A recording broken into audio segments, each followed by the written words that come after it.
제가 여기서 여러분들을 뵙는 건 처음이라고 하네요. 네, 반갑습니다.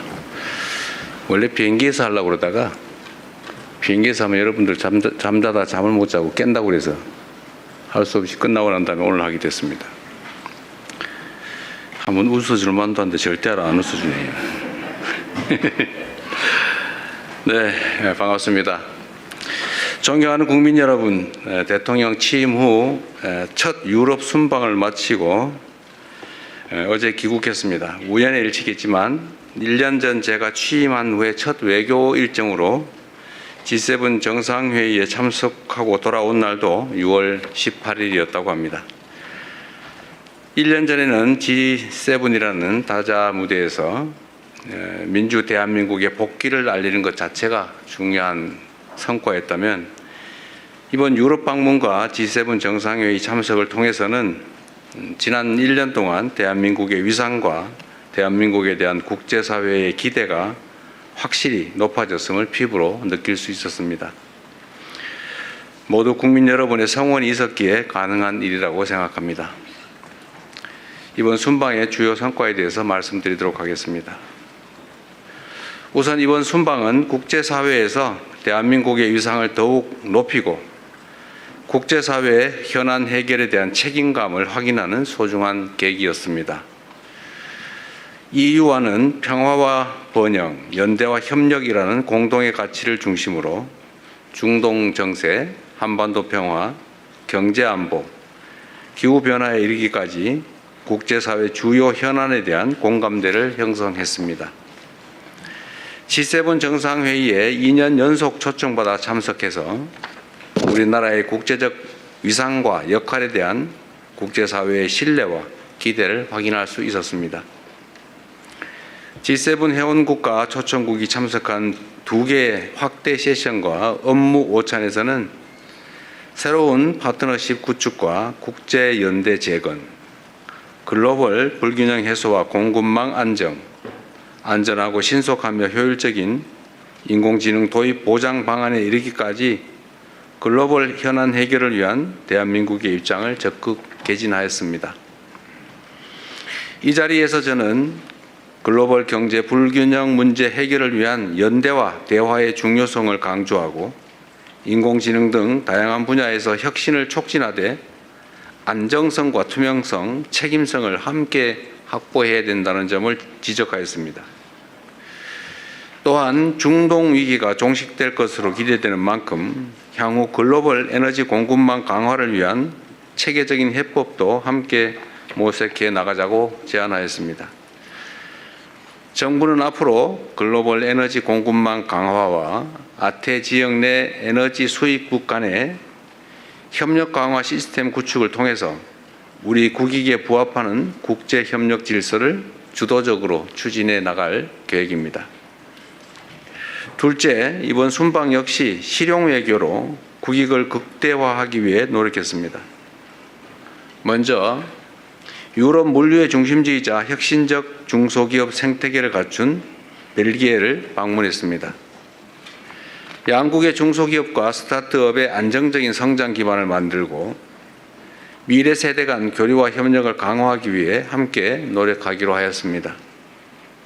세계 최대의 단일 시장인 EU와의 정상회담에서는 경제, 안보 협력의 새로운 진전을 이뤄냈습니다. 안정적이고 예측 가능한 디지털 교육 환경 조성을 위한 디지털 통상 협정을 체결하였습니다. 마약, 테러 등 초국가 범죄에 보다 효과적으로 대응하기 위한 승객 예약 정보 전송 협정도 타결했습니다. 이를 통해 한국과 EU 간 디지털 협력과 국민 안전을 위한 공조 체제가 한층 강화될 것으로 기대됩니다. 무엇보다 EU를 방문한 것은 오는 7월 1일 철강 관세 할당 제도 조치 발효를 앞두고 한국산 철강에 대한 쿼타가 대폭 줄어들 것으로 우려되는 상황이었기 때문입니다. 이러한 조치가 무역 장벽이 되어서는 안 된다는 우리의 확고한 입장을 EU 지도부에 전달하였고 FTA 체결국이자 전략적 파트너인 한국에 대한 각별한 배려를 당부하였습니다.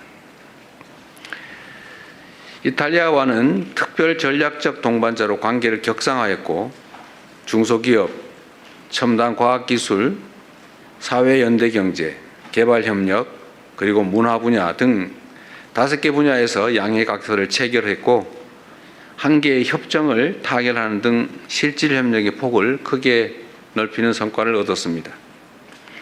특별히 한국 기업의 시장 진출에 큰 걸림돌로 작동했던 초감가상각제도 문제가 빠르게 해소되어 매우 기쁘게 생각합니다.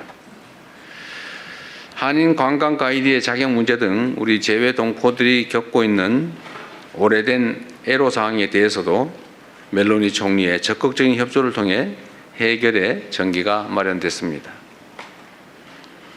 교황청에서는 레오 14세 교황님을 예방하고 내년 서울 세계 청년대회의 성공적 개최를 위한 협력을 약속했습니다. 또한 국내 교구에 현직 추기경이 한 분도 없다. 대한민국의 600만 전주 교인들을 위해서 추기경을 국내 업무 담당하는 현직 추기경을 임명해달라라는 우리 한국 가톨릭계의 염원도 전달드렸습니다. 예상과 달리 본인이 추기경을 임명한 사람이 아직 한 명도 없는데 앞으로 만약에 새로 추기경을 임명하게 된다면 한국의 사정을 각별히 고려하겠다는 말씀을 해주셨습니다. G7 정상회의 계기에 미국, 캐나다, 독일, 케냐 정상들과도 양자 협력 등 다양한 현안에 대해서 의견을 교환했습니다. 트럼프 미국 대통령과는 조선을 포함한 호혜적인 협력 방안에 대해 뜻을 같이 하고 한미일 협력의 중요성에도 공감했습니다. 전에도 한번 말씀을 하셨는데 이번에도 역시 미국 군함 열척을 빠르게 건조해 줄 수 있겠느냐 이런 의사를 저한테 물어봤습니다. 물론 거기에 대해서 당연히 가능하고 최선을 다하겠다고 답해 드렸습니다. 트럼프 대통령께서는 당연히 한미 협력 또 한미일 협력의 중요성을 말씀하셨고 저희도 그 점에 공감을 표명했습니다. 카니 캐나다 총리와의 양자회담을 통해 원유, LNG, 핵심 광물 등을 포함한 안정적 에너지 공급망 구축을 위해 호혜적인 협력을 확대해 나가기로 하였습니다. 이와 함께 캐나다의 방산 역량 강화 과정에 우리가 적극 협력해 나갈 준비가 되어 있다는 점도 강조하였습니다.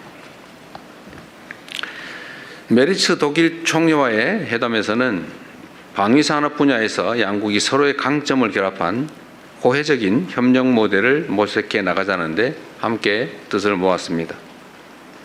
메르츠 총리도 이에 적극 공감했고 양국 간의 협력 가능성을 더욱 확대해 나가자는 의지를 밝혀주셨습니다.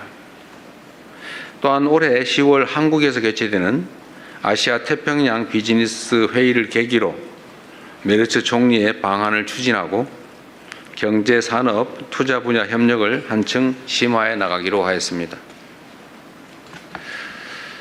그리고 우리의 중요한 동아프리카 협력 파트너인 루토 케냐 대통령과의 회담에서는 한국이 케냐의 국가 발전과 공동 성장 과정에서 신뢰할 수 있는 동반자가 되겠다는 뜻을 전달했습니다. 아울러 우리 기업들의 케냐 진출과 경제 활동에 대한 관심과 지원을 요청드렸고 양국 간의 교육과 투자, 인적 교류가 확대되고 있는 만큼 캐나다에 체류하거나 방문하는 우리 국민들의 안전과 권익 보호를 위한 협력도 더욱 강화해 나가기로 하였습니다. 세 번째, 주요 지도자들과 함께 한반도 평화 정착에 대한 깊이 있는 논의를 나누었습니다. 교황청에서 열린 평화와 연대를 위한 특별미사회에 참석하여 한반도 평화에 대한 우리 정부의 의지와 구상을 상세히 설명하였습니다. 6.15 남북 공동선언이 한반도에 남긴 화해와 협력의 정신, 평화를 향한 희망의 불씨가 여전히 살아있으며 앞으로도 계속 이어져야 한다는 점을 재삼 강조하였습니다. 또한 레오 14세 교황께 내년 서울에서 개최되는 세계 청년 대회를 계기로 방한을 요청드렸습니다. 그리고 방한의 계기에 DMZ 방문을 포함해서 가급적이면 북한 방문도 추진해 주시도록 요청드렸습니다. 교황께서도 적극적으로 고려하고 추진해 보겠다는 말씀을 하셨습니다. 트럼프 미국 대통령과는 공식 만찬을 비롯해서 여러 계기에 만나 허심탄회하고 매우 깊이 있는 대화를 나눌 수 있었습니다. 특히 마크롱 프랑스 대통령이 일부러 만찬 자리에 트럼프 대통령과 저 이렇게 자리를 붙여주셨다고 저한테 말씀하셨습니다. 얘기할 거리가 많을 것 같아서 일부러 그랬다고 저한테 생색도 내셨는데 이 자리를 빌어 감사드립니다. 실제로 아주 오랜 시간 한반도 문제를 포함해서 한미 관계에 대해서 깊이 있는 또 서로 이해를 깊이 하는 그런 논의가 가능했습니다. 저는 트럼프 대통령의 중동 지역 내 평화 정착과 이란 핵 문제 해결을 위한 노력에 지지를 표명했고 한반도의 긴장 완화와 지속 가능한 평화 정착을 위해 역할을 해 주실 것도 다시 한번 당부드렸습니다. 트럼프 대통령 역시 한반도 문제에 깊은 관심을 갖고 있음을 재차 확인해 주었습니다. 특히 한반도 평화가 동북아시아는 물론 세계 평화와 안정에도 중요한 의미를 갖는다는 데 공감하고 앞으로도 관련 사안에 대한 긴밀한 소통 또 건설적인 기여를 함께 모색해 나가기로 하였습니다. 마지막으로 해외 동포 여러분들과 함께한 시간에 대해서 짧게 말씀드리겠습니다. 먼저 벨기에에서는 한국 해외 입양 동포분들이 매우 많기 때문에 그분들로부터 오랜 시간 가슴에 품고 살아오신 여러 이야기를 들을 수 있었습니다. 타국에서 겪어야 했던 외로움, 또 입양에 따른 정체성에 대한 고민, 또 친생 가족을 찾고자 하는 간절한 바람과 노력을 접하면서 대한민국 대통령으로서 참으로 만감이 교차하고 많은 책임감을 느꼈습니다. 입양 동포 여러분의 현안을 더욱 세심하게 살펴야 되겠다는 다짐을 했습니다. 약 20만 명에 가까운 우리의 아이들이 어려운 시기 여러 가지 경로를 거쳐 해외에 입양됐는데 그 입양 과정은 물론이고 그 후 해외 성장 과정 그리고 현재 해외 생활에서 많은 애환들이 있었습니다. 앞으로 더 실질적인 입양 동포 지원 방안을 마련해 나가야겠다는 다짐을 했고 또 그 말씀을 그분들에게 전했습니다. 재외동포청을 비롯한 외교부 등의 필요한 조치를 검토하도록 지시했습니다. 존경하는 국민 여러분 그리고 언론인 여러분, 정부 출범 2년차를 맞는 지금은 대한민국의 대전환과 대도약을 본격적으로 이끌어내야 할 매우 중요한 시기입니다. 변화하는 국제 질서 속에서 국익을 최우선에 두는 실용 외교를 적극 추진하고 경제, 안보, 기술, 문화를 비롯한 전 분야에서 대한민국의 새로운 성장 동력을 확보해 나가도록 하겠습니다. 아울러 놀라울 정도로 우리가 모르는 사이에 높아진 우리 대한민국의 국력과 국제적 위상에 걸맞게 국제사회의 평화와 번영, 연대와 협력을 위해 더 큰 책임과 역할을 다해야 될 것 같습니다. 이번 순방을 통해 세계 각국의 지도자들과 폭넓게 소통하며 국익을 위한 의미 있는 성과를 나름 많이 만들어냈습니다. 순방의 성과가 우리 국민 여러분의 삶과 대한민국의 미래의 실질적인 결실로 이어질 수 있도록 최선을 다하겠습니다. 순방 기간 동안에 보내주신 우리 국민 여러분의 관심과 성원에 감사드립니다. 보내주신 기대와 신뢰에 더 큰 성과로 보답할 수 있도록 더욱 낮은 자세로 더 큰 책임감으로 국정을 수행해 나가겠다는 약속의 말씀을 드립니다. 감사합니다.